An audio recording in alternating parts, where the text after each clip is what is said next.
1947 में भारत की आजादी के बाद, तो संविधान के तहत कोई भी अपनी देवी देवताओं का, किसी भी मजहब का व्यक्ति अपने देवी देवताओं का स्थान बना सकता। बाबर के नाम पर यदि देश में कोई भी स्थान बनाया जाए तो ये इस देश का दुर्भाग्य है। और निश्चित रूप से हम ये बात कह सकते हैं कि फिर से हिंदू 1992 दोहराने के लिए तैयार रहेगा।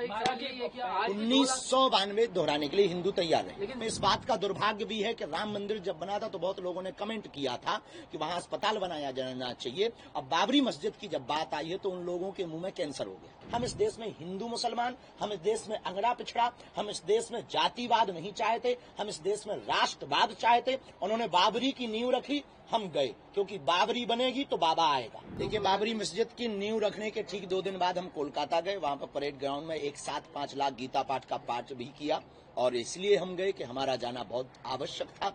हम किसी भी धार्मिक परंपरा मानने वाले लोगों के खिलाफ नहीं हैं। उन्हें अपनी पूजा पाठ करने का पूर्ण स्वतंत्र अधिकार है। 1947 में भारत की आजादी के बाद, तो संविधान के तहत कोई भी अपनी देवी देवताओं का, किसी भी मजहब का व्यक्ति अपने देवी देवताओं का स्थान बना सकता। लेकिन विदेशी आक्रांता के नाम पर, बाबर के नाम पर यदि देश में कोई भी स्थान बनाया जाए तो ये इस देश का दुर्भाग्य है। और निश्चित रूप से हम ये बात कह सकते हैं कि फिर से हिंदू 1992 दोहराने के लिए तैयार रहेगा।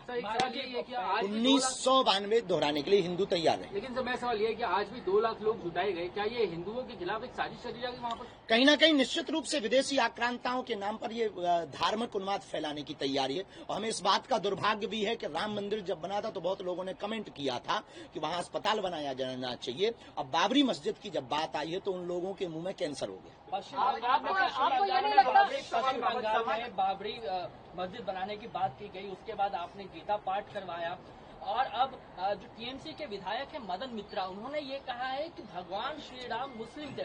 कहीं ना कहीं आपको लगता है कि इस तरीके की बयान देकर, देखिए, राम आस्था का विषय है, राजनीतिक एजेंडे का विषय नहीं है। इस प्रकार की बातें फैलाकर के सिर्फ उन्माद फैलाया जा रहा है। राम पर श्रद्धा है तो आपको पूजा करनी चाहिए, नहीं है तो मुंह बंद रखना चाहिए। हम जैसे किसी भी मजहब के खिलाफ नहीं बोलते। हम भी भारत के लोगों को यही सलाह देंगे, देश का भला चाहते हो तो किसी भी मजहब संप्रदाय के खिलाफ ना बोलें। हम इस देश में हिंदू मुसलमान, हम इस देश में अंगड़ा पिछड़ा, हम इस देश में जातिवाद नहीं चाहते, हम इस देश में राष्ट्रवाद चाहते। उन्होंने बाबरी की नींव रखी, हम गए, क्योंकि बाबरी बनेगी तो बाबा आएगा।